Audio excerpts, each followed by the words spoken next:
Alright guys, today we're doing something a little different than our usual videos.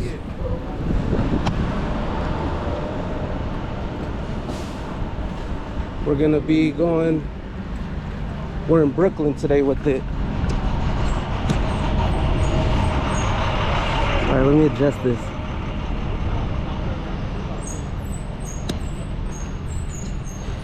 Yeah, we're in Brooklyn with it today. We're gonna just go cruise through a couple different neighborhoods. Right now we're going through, I believe this is East Flatbush. This starts East Flatbush. We're gonna cruise this up to the Brownsville, and then we're gonna cruise around Brownsville, Brooklyn. It is super nice out today. Today's Friday, 2 o'clock. Temperature is almost 60 today, which is crazy for February. It is a little windy, but it's still really nice with the sun out. But yeah, if you guys haven't noticed yet, we're not in Manhattan today. We are in Brooklyn.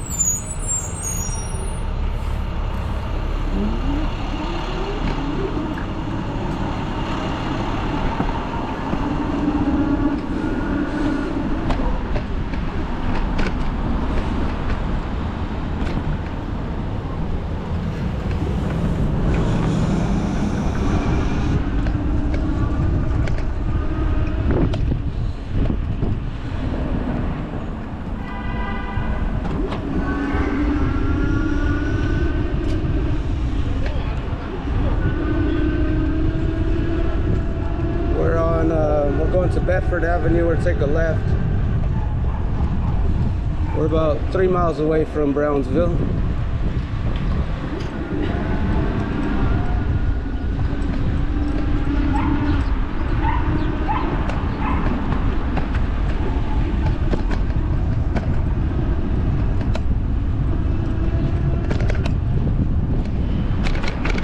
It's nice to not have to worry about going so fast. But it is very different biking here compared to Manhattan.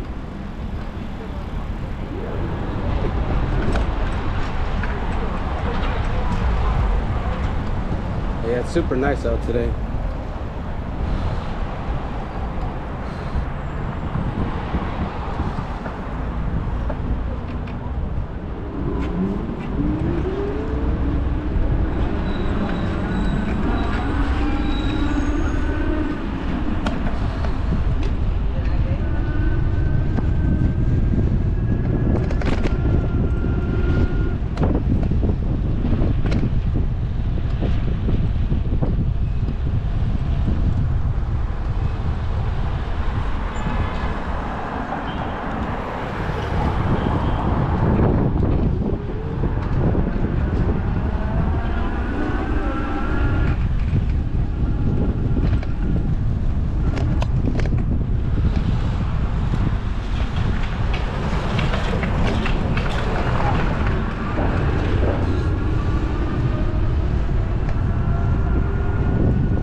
That bump is so bad right there.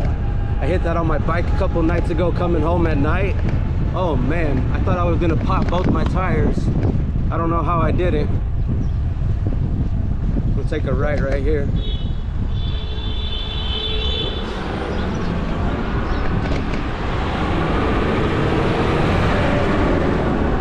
Alright, all this is considered East Flatbush now, guys. East Flatbush, Brooklyn. Time is 1:45.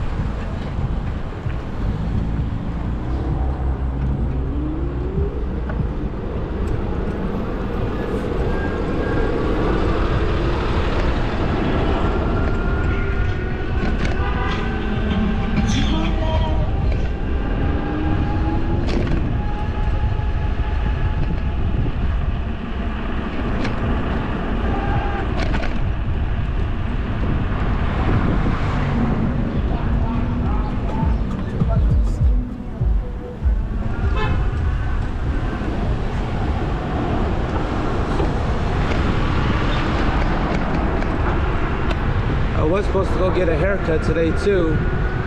My barber pissed me off. I hadn't gone to see him in like a month, so I don't get my haircut as often during the winter.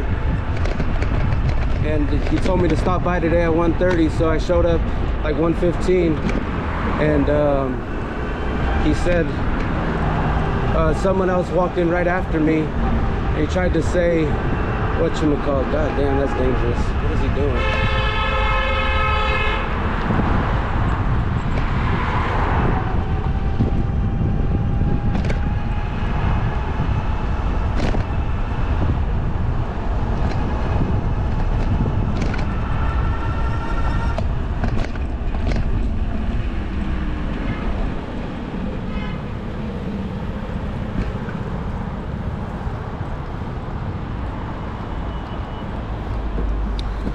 But yeah, someone walked in right after me, and he had someone in the seat. So then the guy in the seat got off, and then he realized he had double booked us. So he tried to see who called first, and he even said I called first. And then he man, I can't even think. He told the other, or he was like, just wait really fast. And I thought he was talking to the other guy, and he was like, he told me to wait really fast.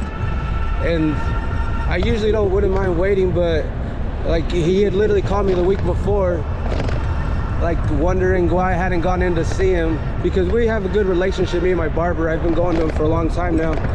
So it was weird that he acted like this today.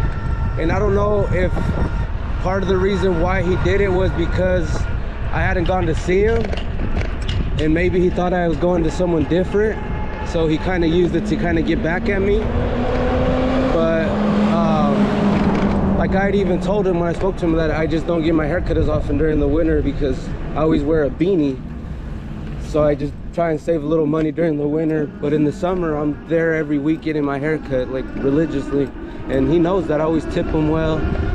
So I don't know. It also could just be he was sick. He had like a cough, so he might have just been in a grumpy mood, or just on his mistake. Maybe I'm reading too much into it, but it's kind of rubbed me the wrong way, so I just left. And I told him I'd be back.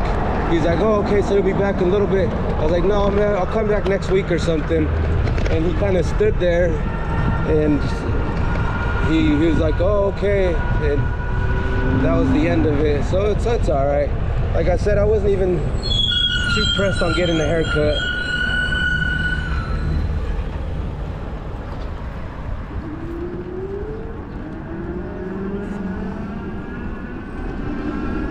Like I wanted one, but I'm honestly okay just because, like right now I have my bike helmet on, so it was just more because the hair was starting to, I hate once the hair starts touching my ears.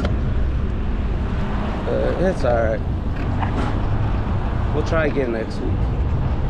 But it just kind of threw off my mood. Like I was in a super good mood. I was ready to go record. I was like, I'm gonna go get my hair cut, go cruise around, and it just kind of threw a curveball. But you gotta learn how to just adapt and move on in life, you know?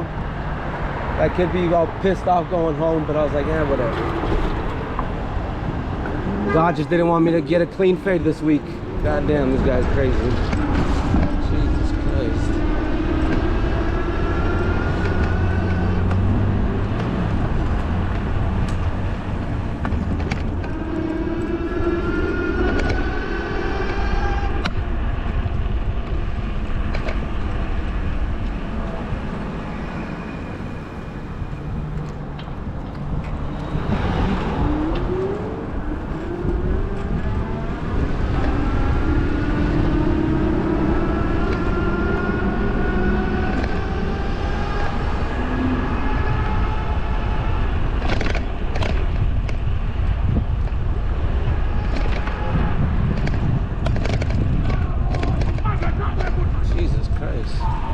Gotta love the sounds of Brooklyn.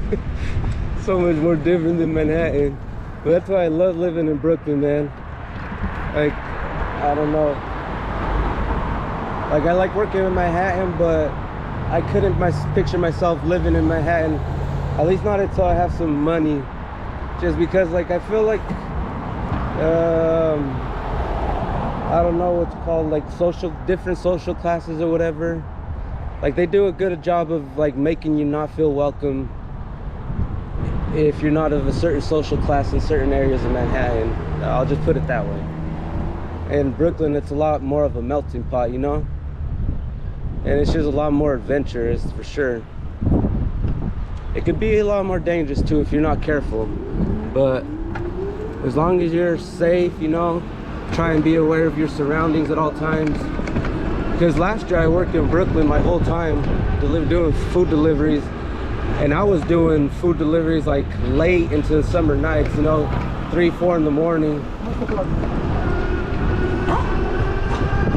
And I was doing deliveries like in Canarsie, East Flatbush, and you always hear of crime, and I always, you'd see a lot of like police activity and stuff, but you know what I've learned is as long as you treat people with respect and just mind your business, 95% of the time you're gonna be okay. Like, people find trouble who are looking for trouble, you know? So I've definitely gone into some rough neighborhoods, rough projects, complexes, you know, where they're throwing those huge parties, and they'll give you like a little bit of a side eye at first, like who the fuck are you? But once they see you're just doing your job, being respectful, and that's the main thing, be respectful, but also don't be acting like you're scared. Like, they can smell fear a mile away. You gotta, how do you say it? You gotta like stand your ground. Like, don't let them bully you, because they will definitely try and do that. Like, I've gone into different project complexes, you know, and they know you're an outsider, so they'll give you mean mugs, or they'll even say something under their breath, and you just gotta stand firm and like don't look down. Like, they can smell that. Like, you gotta give them eye contact, even if you're like timid, you know, but also don't give eye contact like mean mugging, like what are you looking at? More like, I am aware of what you're trying to do, and you're not gonna do that to me. Like, I'm not on no gang shit, but I'm not on no pussy, you're just gonna rob me stuff. You know what I'm saying? But as long as you're respectful, people are respectful, man. People are just in a tough situation, just like you. They understand it. They have their problems with who they have their problems with. They're not just trying to go to jail over nothing, unless you make it something, you know? I don't know why I just gave people a course on dealing with diverse neighborhoods, but hey, there you go, in case you were wondering. Case in point.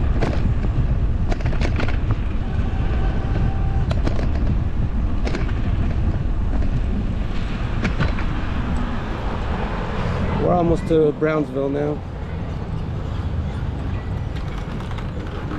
This is definitely the more industrial part of it.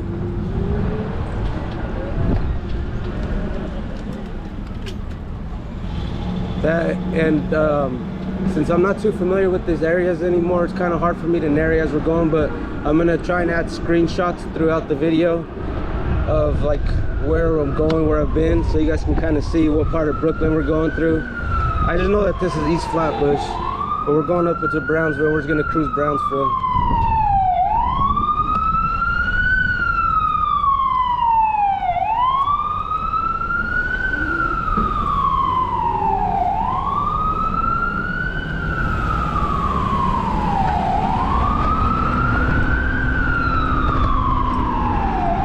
Take a left on East 98.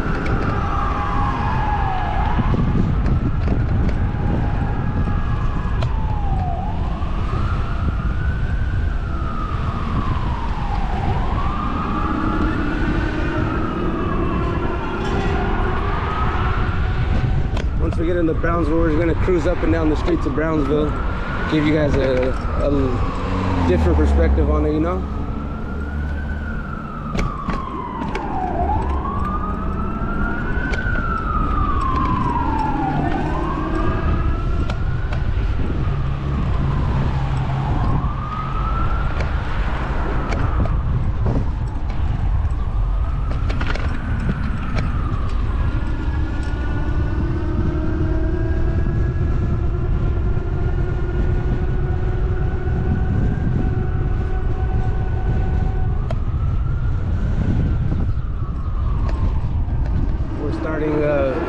Brownsville. We're gonna go over to Canarsie. For anyone that's familiar with Brooklyn Drill again, we're gonna go. This is where Pop Smoke was from, you know, the neighborhood that he claimed.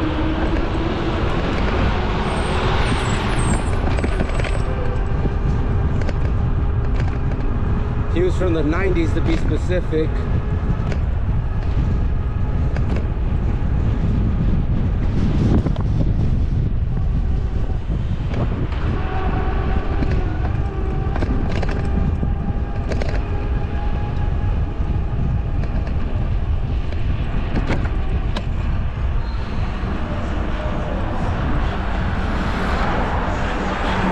Take a left here on Newport.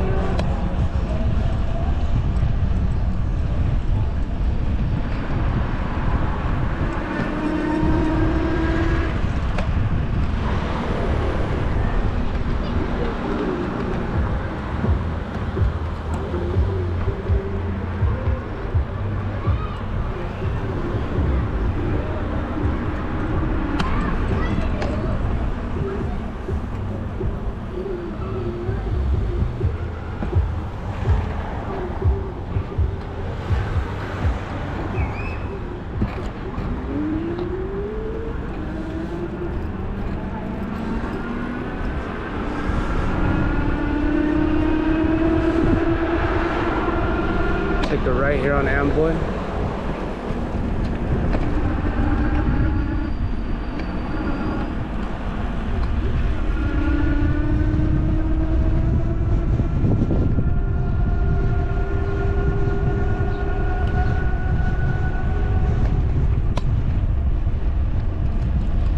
So yeah, that was just a little right through of Brownsville. We're definitely gonna go back more in the future. I can only make my videos about 20 minutes long right now, and so I figured out a better way of uploading.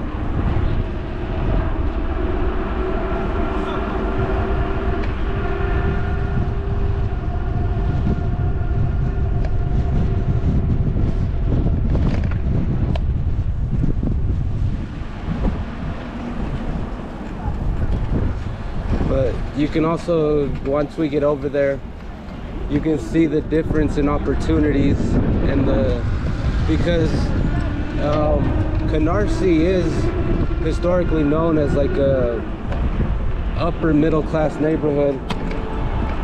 You know, like it has its like rough areas, but overall it is the standard of living is much higher there compared to Brownsville, you know. That, and I don't think there's any housing projects in Canarsie, or at least not most of it, compared to Brownsville, where most of it is housing projects.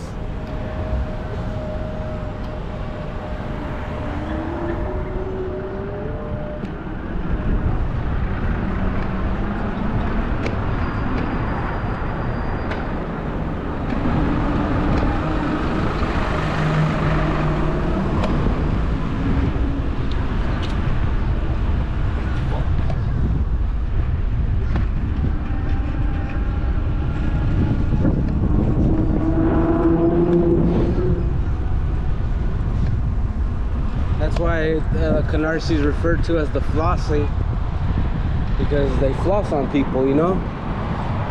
Which also goes to show that gangs aren't just in impoverished areas or because people don't have opportunities. Like, yes, they flourish there, but it's also just upbringings, you know, and being around the hood also. Just because you're not in the hood, if you're close to the hood, you can get still sucked into the same problems. Like, a lot of these kids, they come from money, you know? They have money. Like, they're not rich, but they have, their parents actually have money to have them in a good school, decent housing, you know?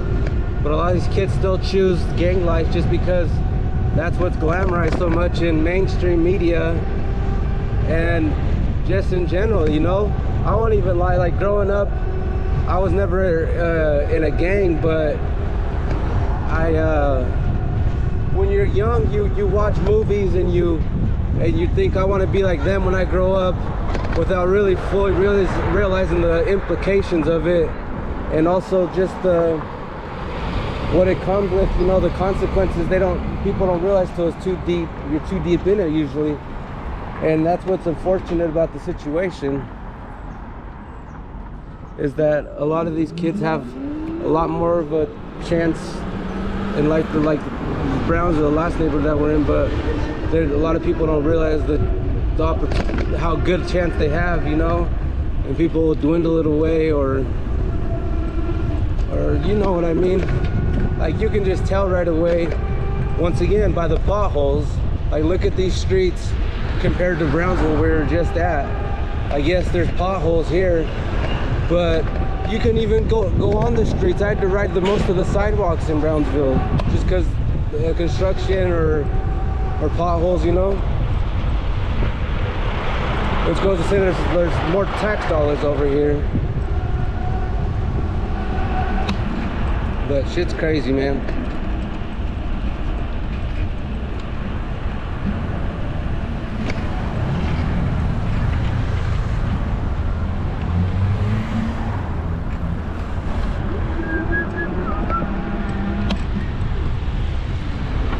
Let's see where we're going really fast.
Guys, I was trying to see if there's any way that we can go where there's at least some bike lanes, but it's all right. Fortunately, we're gonna have to. I was hoping to vlog a lot more, but my day got kind of turned around with the barbershop incident earlier, because I want to be home before traffic hour, which is starts in like an hour, but we still have time to capture some footage. But look at this difference. Like, this is Canarsie. We're on Canarsie now. We're on Remsen Avenue, I think. You can just see the difference in the, once again, potholes. I'm gonna keep mentioning that just because, like I said, someone showed me that, and it is really a good indication of the neighborhood you're in. Like, look at how much more smooth these streets are, how much less congested it is also.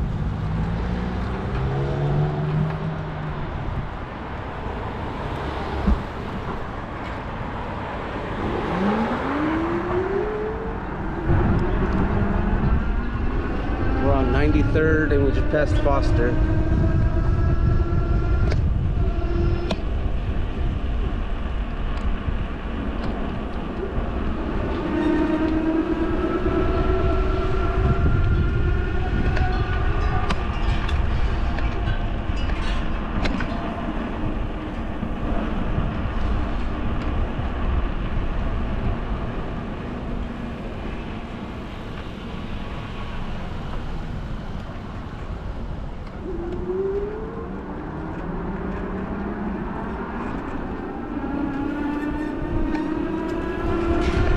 More quieter over here. This looks a lot more similar to the neighborhood I live in.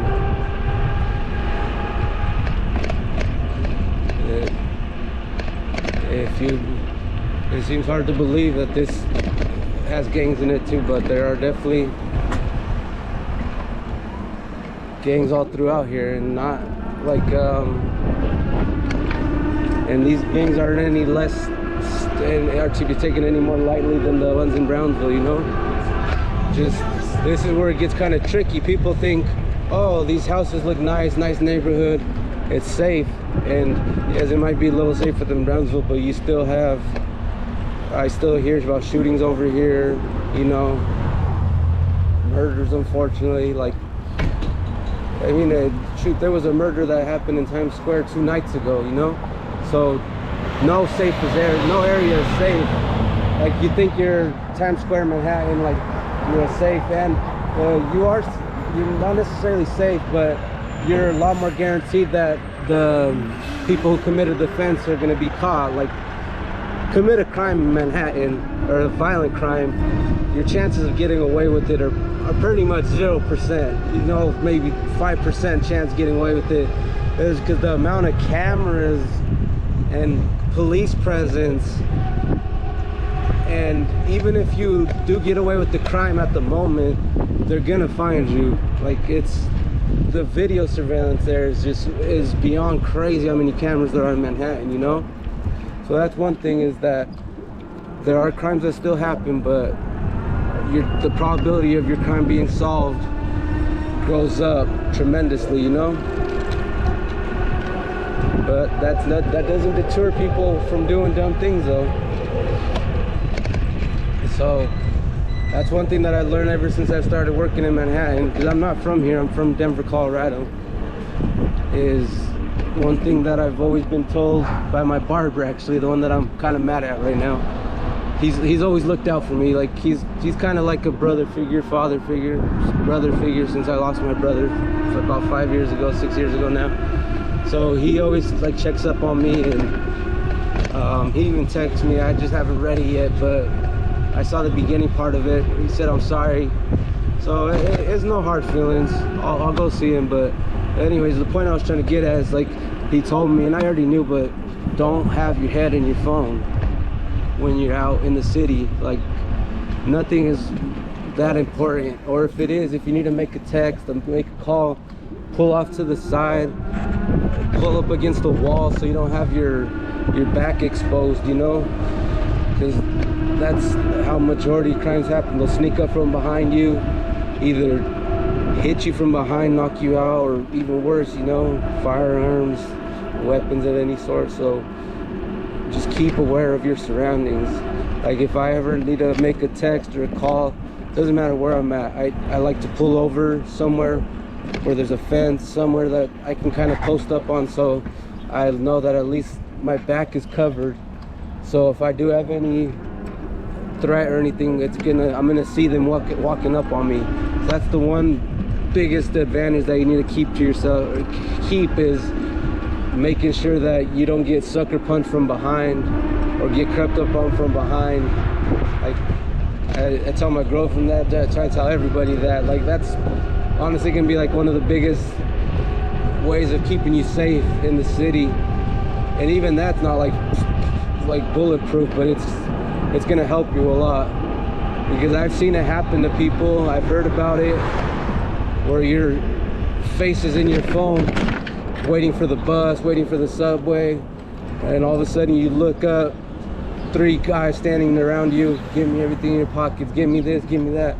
What are you gonna do, you know? By the time they saw you, or by the time you saw them, they're already plotting, standing around you, everything, the whole bit.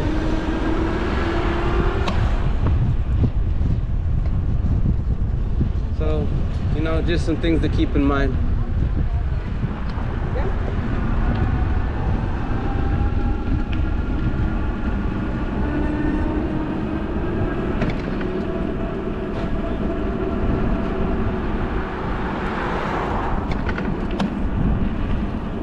Still in Canarsie. It's just crazy how much more quiet it is over here.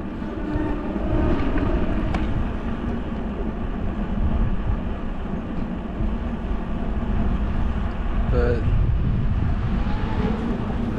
another reason why I wanted to do this is just because of the I wanted to show how close. It was like I think a 7-minute bike ride. I'm gonna pause really fast, sorry guys. Get a drink of water.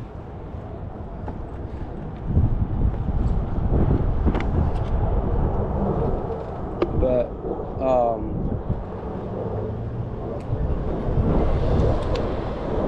forgot what I was saying. What time is it? 3? Alright, let's see here. We're on Avenue N and East 99.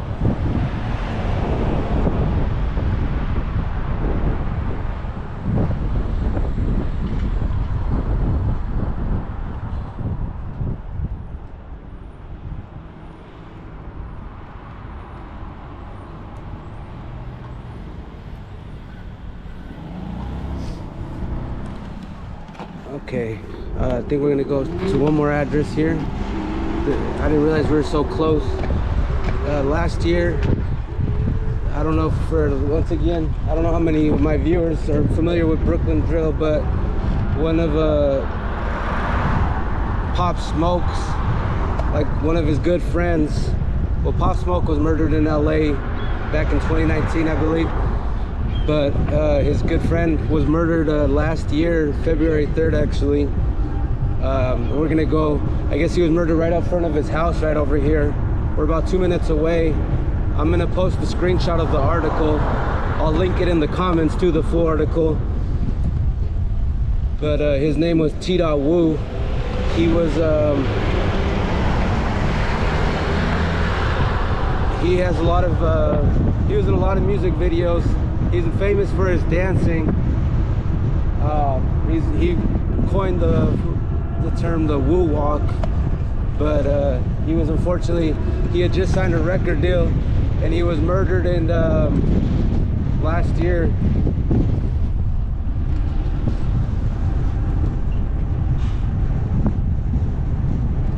It's at Avenue L and East 98th. So this is it right here. Oh, that's it right there. Look at that.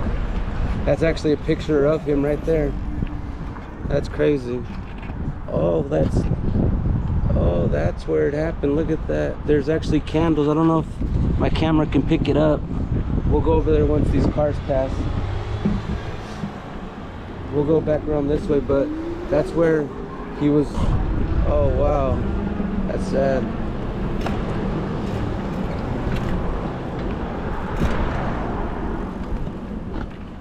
Try and flip back around and catch this.